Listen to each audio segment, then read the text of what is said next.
it's so clear that we've mentioned over here civil society. Simon has mentioned civil society, and he's mentioned government, and he's mentioned people as individuals and as collective. But there's an important other group here who's very critically involved here, and that is the industrial sector. So over the years, we've seen a number of initiatives from the industrial sector to creating tools by which, in fact, personal privacy is being breached. Considering that it is far more expensive to produce those same tools that will deliver personalized services, customized and personalized services at a high, with a high degree of pseudonymization. Why is it that we don't see a trend from industry to actually introduce pseudonymized personalized services?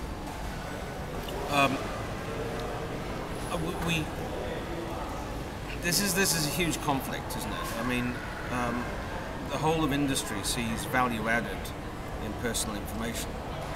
And the problem with having, let's say, the United States and all of the countries influenced heavily by the United States is that there is a sense that there isn't a level playing field that would allow that sort of technology to evolve and to become commercially viable. So while that schism exists, while there is one sector of the world, one sector of the population saying we should move toward anonymization, pseudo-anonymization, you have this huge lobby, this huge commercial interest in making sure that that is a opt-in situation. The default always is we will collect as much as we can, and that still, after all these years, is a problem. I mean, Gus is very much the expert on this, so maybe... I'm a little bit more optimistic in that there's industry and then there's industry. It's not as simple as say all of them want to collect more information, because at one point in time they all did, and they got burned by people like us, by consumer groups, by even governments. So what we're seeing now is, in some sectors, industry is competing against itself in order to provide pseudonymous services, particularly, for example, with internet advertising. They want to collect information on you, but they don't want to collect too much information on you. It'll freak you out when you're surfing online and you're getting all these advertisements directed at you. Similarly, they're trying to collect less information for security purposes. They're worried about collecting too much information, that information goes missing or gets breached, or they're worried about identity fraud. So again, they're collecting less information. So there is that movement. But having said that, where everything tends to fall apart is when governments and companies work together. And that's when governments and companies start saying, oh, we want more personal information. We want to know who's flying where. We want to know who's talking to who, where you are speaking on your mobile phone in the world.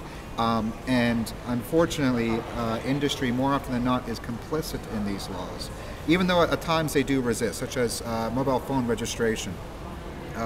Industry tends to resist to some extent, saying, look, it's practically difficult for us to register the details of every person with a mobile phone. But it gets to a point where the governments of the world just say, if you don't do this, you can't participate. You can't sell in our countries.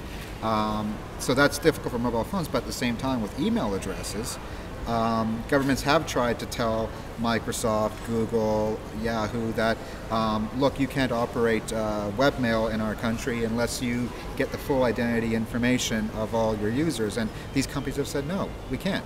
It was not practical. We're not under the jurisdiction of your laws, so too bad. So you have, so the direction is quite messy. You have some progress towards privacy and anonymization and pseudonymization, but in other cases, you have government-mandated collection. And then finally, there is the idea that industry just loves collecting personal information.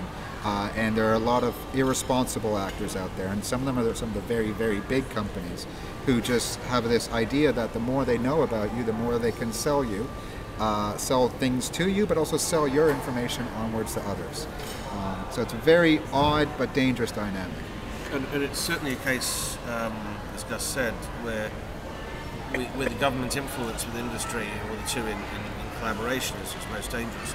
And sometimes this is very blatant. For example, many years ago, 15, 20 years ago, the United States passed the CLEAR Act, communications assistance to law enforcement agencies, which essentially was a deal where the government said, you will make your equipment wiretap friendly, and here's a sweetener, we'll give you a subsidy, which is exactly, of course, what's happening in the United Kingdom 20 years, 15 years later, where the government says, we want to know exactly where every mobile phone is, we want a communications archive of everyone's activities, and we'll subsidise. But you see, they've been doing this for decades.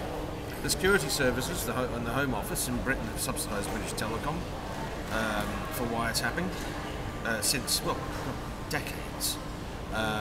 When the National Security Agency came rolling into town to set up Menwith Hill, the world's biggest spy base, essentially BT, British Telecom, had to be wiretap friendly to work with the National Security Agency.